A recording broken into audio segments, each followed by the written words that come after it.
नमस्कार दोस्तों, मेरे चैनल में आपका दोबारा स्वागत है।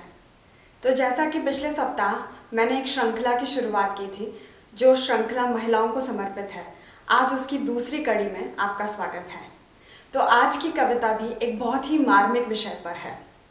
तो कविता का विषय और कविता आप खुद ही सुन लीजिए। इस कविता का शीर्षक है उड़ान। मध्यम सा प्रकाश प्रज्वलित कर रहा था एक राह, खिसकाई चटखनी तो दरवाजे ने ली एक जोरदार कराह।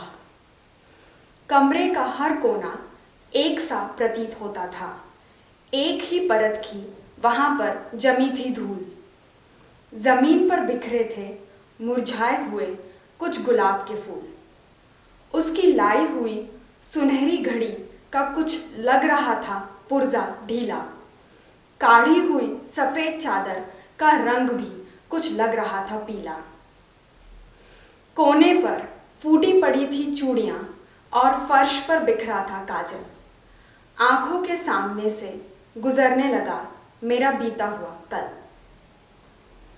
कुछ ही समय पहले तो शादी को समझने का मैंने किया था प्रयास।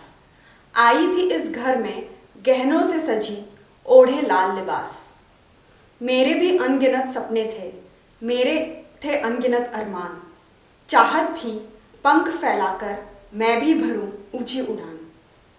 कुछ रोज पहले की ही तो बात है, एक तिनका भी नहीं हिलता था मेरे बिना। अब तो चाहे 2 जून की रोटी को तरस जाओ, बदले में मिलती है बस कुंठा और घृणा। कुछ रोज पहले की ही तो बात है, सुबह भी मेरे भजन की गूंज से थी खनकती। मेरे माथे की बिंदी उस सूरज के प्रकाश से ज्यादा थी दमकती। अब तो मेरा मंदिर में जाना भी है निषेध। भगवान भी इंसान हो गया है शायद, करने लगा है भेद। इससे पहले जब भी कोई मेरा हठ न हो पाता था पूरा, अपनी बात मनवाने के लिए मैं तो बहा देती थी आंसुओं की धारा। अब तो मेरा हर सपना मेरी आंखों के अंधकार में है ढलता। मेरे इन आंसुओं से किसी का एक का भी दिल नहीं है पिघलता। क्यों नहीं कूदने दिया मुझे उस आग में, मैं कम से कम सती तो कहलाती। ये श्वेत रंग की शांति मेरे नसीब में तो न लिखी जाती। इस धुंधलके से बाहर झांका तो लगा वक्त बहुत तेजी से गुजर गया है। मेरी खुशियों का खजाना किसी पिंजरे में कैद होकर रह गया है।